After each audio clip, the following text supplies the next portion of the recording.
She didn't raise her voice. She didn't need to when the waitress denied her entry to the restroom. Mocking, refusing, humiliating.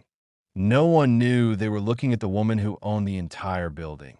And when the black SUV rolled up and a man in a tailored suit stepped out, addressing her as Ms. Sinclair, the whole room shifted. This is the story of a woman they tried to belittle. Not knowing she held the power to end it all, the racist waitress refused a black woman the restroom. But this wasn't just anyone. Welcome, story lovers. Where are you watching from? Comment your city. It was an ordinary afternoon in Willow Heights. Upscale, polished, all gloss and glass. Boutique storefronts lined the streets. Valets waited by the curb. Ava Sinclair, mid-40s, walked with quiet confidence in a navy pantsuit.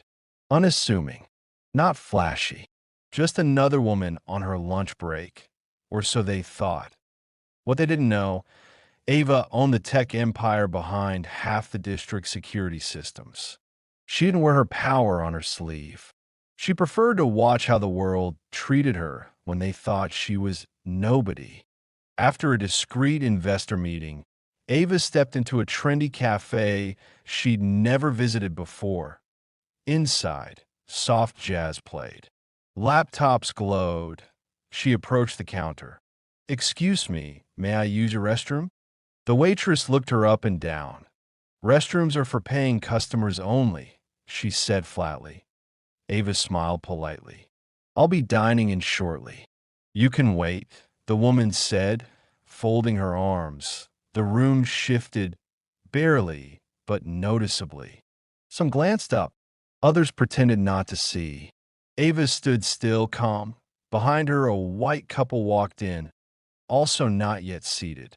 The same waitress welcomed them with warmth and pointed them straight to the restroom.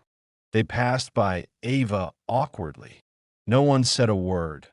That silence was louder than the insult. Ava stepped back to the counter. "May I speak to the manager?" The waitress gave a dismissive laugh. "I'm the manager." She wasn't a younger staff member, clearly nervous, rushed over. "Is something wrong?" Before Ava could reply, the waitress cut in. "She's upset about our policy. I don't make the rules." Ava locked eyes with the young staffer. "Calm, direct. You might want to check your cameras, or better yet, ask your team who I am." The staffer blinked. The name clicked. Ava Sinclair. He'd seen that name in lease contracts, in ownership documents, but the waitress was still sneering. Ava pulled out her phone.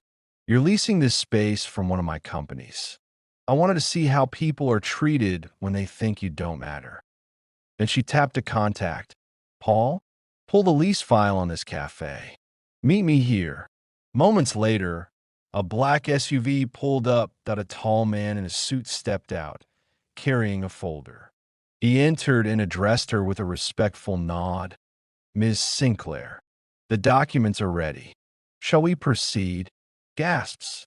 Whispers. Phones came out. The waitress went pale. "Wait. I didn't mean..." But Ava didn't flinch. She turned to her. "Calm. Steady. You were worried about who uses your restroom. Don't worry. You won't have to worry about anyone using it much longer." The cafe shut down a month later. Lease terminated. Reason: breach of conduct. Ava never made a public statement. She didn't need to. The story spread on its own. A quiet storm of justice. IT wasn't just about her. IT was about every person who's ever been humiliated behind a fake policy.